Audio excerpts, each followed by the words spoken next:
মহারানী তুলসীবতী বালিকা বিদ্যালয়ের অভিভাবকরা ক্ষোভ প্রকাশ করলেন স্কুলের টাইমিং ব্যাপারটা নিয়ে। নার্সারি ও কেজি 1 আগে যখন সময় ছিল 7টা থেকে 8:30, এখন টাইমিংটা বাড়িয়ে করা হলো 6:30 থেকে 10:30। তাদের বক্তব্য হচ্ছে, নার্সারির বাচ্চাদের স্কুলে এতক্ষণ কি করবে? দীর্ঘ 4 ঘন্টা সময়, নার্সারির বাচ্চারা কি করবে? এই বিষয় নিয়েই এখন অভিভাবকরা স্কুলের প্রধান শিক্ষিকার সঙ্গে বিষয়টা নিয়ে কথা বলেন এবং জানতে চায় কী কারণে হঠাৎ করে সময়টা বাড়িয়ে দেওয়া হলো। Bureau report, digital Tripura. Tulsibati school আজকের থেকে নার্সারি কেজি 1 10:30 পর্যন্ত করছে, 6:30 থেকে 10:30।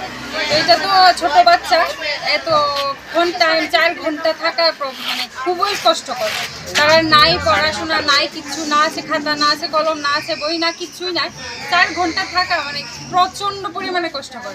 1-2 যেখানে 9:30 পর্যন্ত, ওখানে নার্সারি কেজি 1 কে এমনি 10:30 পর্যন্ত এত ছোট্ট বাচ্চা কিভাবে থাকবো?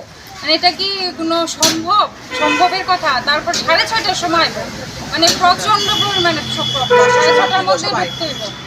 ঠান্ডা না হইব, আমরা এতদিন স্কুলে বাচ্চা আনতাম না, আবার যদি কেউ আনতাম না, কেউ আমরা স্কুলে বাচ্চা আনতাম না। আজকে যেমন আমাদের মহারানী তুলসীবতী স্কুলের যে টাইমিংটা বাড়ানো হয়েছে, নার্সারি আর কেজি 1-এর কথা বলছি। আগে ছিল 7টা থেকে 8টা অবধি, আর 8:30 অবধি মিড ডে মিল খাওয়ানো হতো, তারপর ছুটি হয়ে যেত। এখন ওইটা চেঞ্জ করে এই টাইমটা 6:30 থেকে 10:30 অবধি করা হয়েছে।